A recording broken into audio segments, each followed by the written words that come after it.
On the day of September 29th of 1992, Roseann Pleasant was dropped off at a corner store in Spokane, Washington, but was never seen again. Her ex-boyfriend, William Brad Jackson, was the last person to see Roseann that day, but Roseann just vanished. So what happened to Roseann? And where is she? Is her disappearance tied to other murders that occurred? Or the lifestyle she led? Stick around as we discuss this story, the perplexing case of Roseann Stone Pleasant.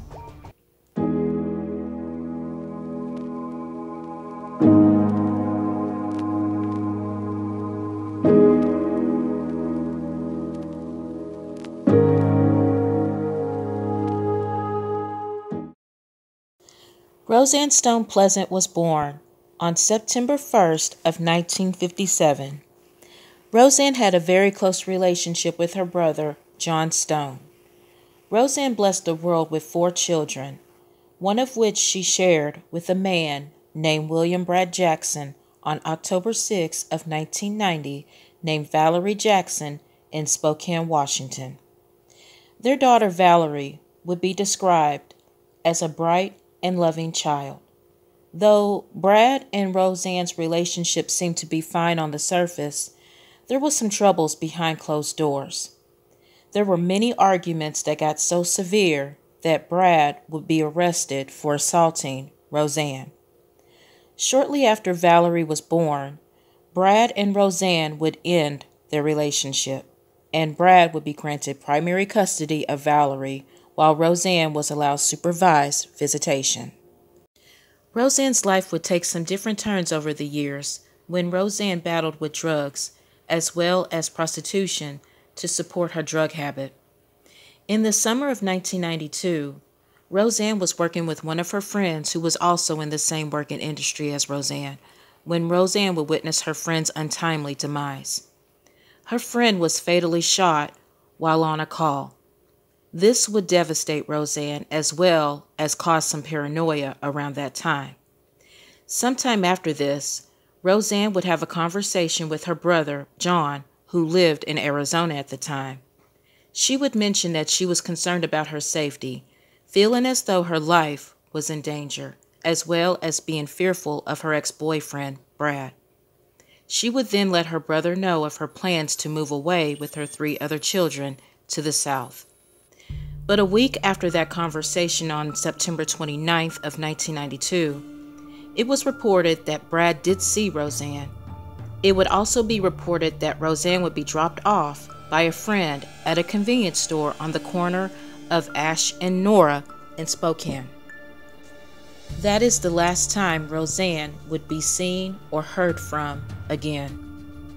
The police would question Brad in regards to Roseann's disappearance, but he could only share he believed that her disappearance is somehow linked to the lifestyle she led.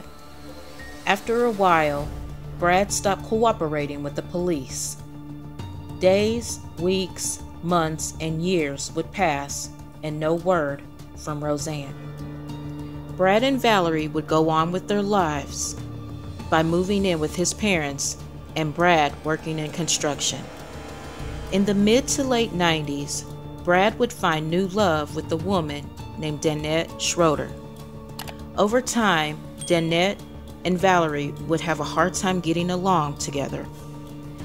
Danette would describe Valerie as a menace. However, the teachers at Valerie's elementary school, named McDonald's Elementary, would consider Valerie to be delightful in school. But Danette couldn't take this treatment from Valerie any longer, so she would suggest taking Valerie to a psychiatrist for an evaluation. Family agreed to the evaluation, and Valerie would receive a prescription for a psychotropic medication. It was expected that this would help make Valerie easier to contend with. But on the morning of October 18th of 1999, Brad would make a phone call to 911, distraught, reporting Valerie missing. According to Brad, Valerie was playing out in the front yard before she disappeared. Her backpack was only left behind. The police would obtain a warrant to search the family home and would find in Valerie's room bloodstains on her nightclothes, pillowcase, and on Brad's shoes, as well as find pubic hair on her bed, which would be later identified belonging to Brad. As the authorities continued to investigate Valerie's disappearance, it was becoming increasingly difficult for them to believe Brad's account. The authorities would then place a tracking device on both his truck and car, hoping he would lead them to the location of Valerie's body. After baiting Brad and causing paranoia, Brad would get into his truck on November the 10th of 1999 to where Valerie was located. Brad would move Valerie's body from one location in Spokane to a logging region 60 miles from his family home, located in Springdale. Once this information was retrieved, a warrant for Brad's arrest was issued on November 13th of 1999. A trial was later held in the year of 2000. Throughout the course of the trial, the defense would claim that Valerie accidentally overdosed on her medication. Brad panicked and was unsure of what to do. So Brad decided to create a story of her being missing, even placing blame on Roseann possibly coming back and abducting her. The autopsy would report bruising around Valerie's nose and mouth. Brad's girlfriend, Danette, would testify that she had nothing to do with Valerie's death and had no knowledge of any plans because she wasn't there at the house. On October 5th of 2000, Brad would be convicted by jury verdict and would be sentenced to 56 years in prison on November 14th of 2000. As of right now, there have been no traces of Roseann. But with the murder of Valerie Jackson, the authorities decided to reinvestigate Roseann's disappearance, which Brad is considered a suspect.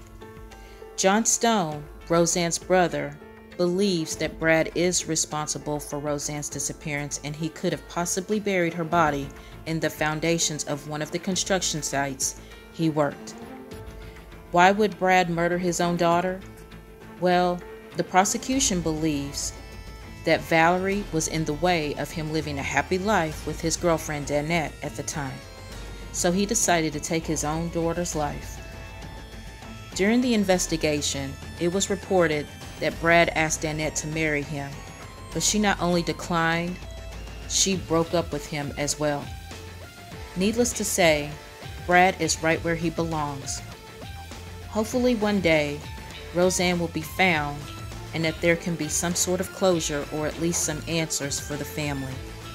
But if anyone has any information that would be of help to Roseann's case, the information will be provided in the description box. As always, thank you for spending some of your time here at the True Crime Spot. We'll see you in the next video.